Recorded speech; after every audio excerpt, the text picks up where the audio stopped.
Excellencies, dear friends, it is a great honor to have the opportunity to address you at this important summit. The Korean Peninsula has long been a symbol of conflict.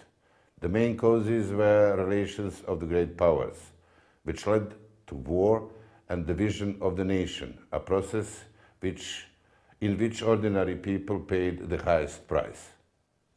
I am convinced that the time has come for the Korean Peninsula to become a positive example for the rest of the world. In this context, it is extremely significant that this event is dedicated to examine ways to bring peace to the Korean Peninsula. It shows a significant shift and deserves every support.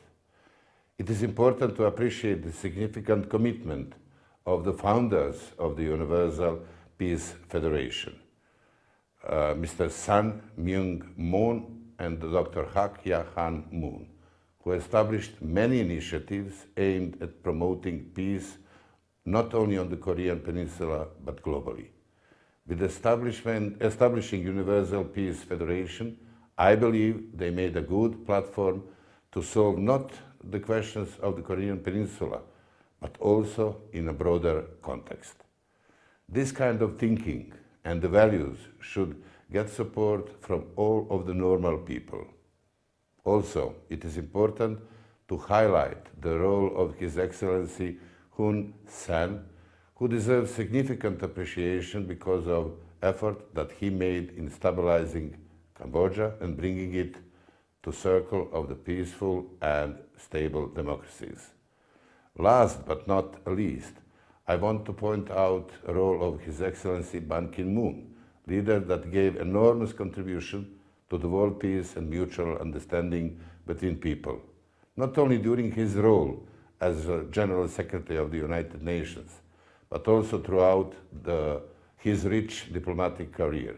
I had the pleasure to meet myself, Mr. Moon, and I know how committed he is to peace building and promotion of understanding among people.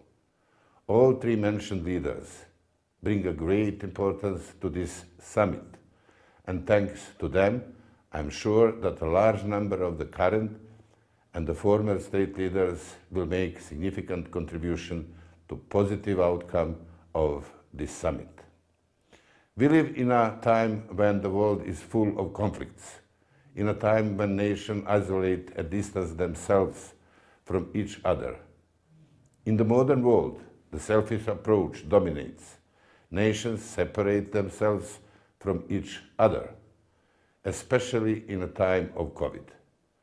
The difference between the rich and the poor is growing, while empathy for the other and the different is diminishing. It is in such conditions that the significance of the event is very important, because only united and together we can overcome poverty. Only united and together we overcome the problems posed by climate change that threaten humanity. Only united and together we can defeat COVID.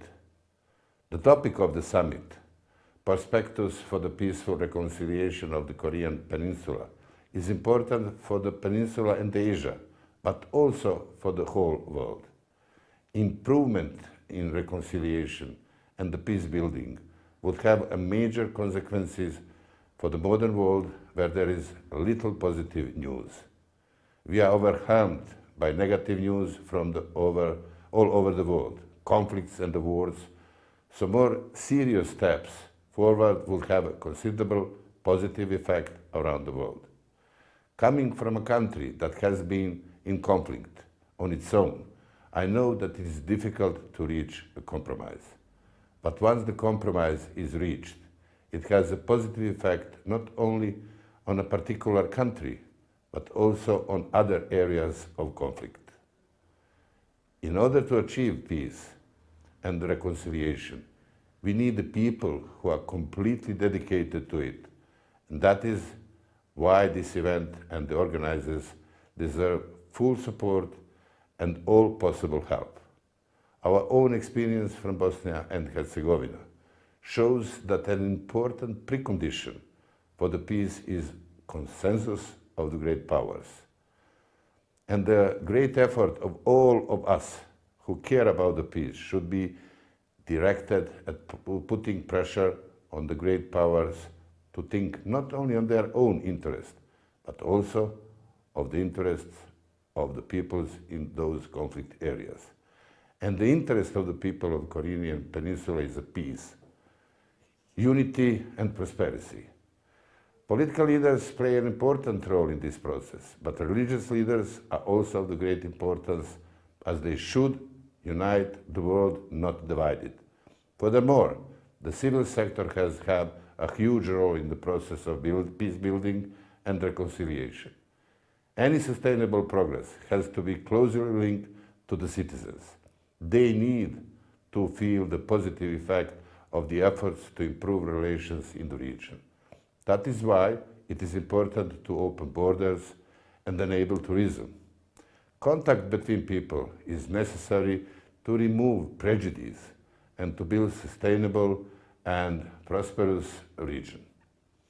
Economic prosperity is also very important, and that means easier exchange of the goods, easier trade, but also the exchange of the cultures.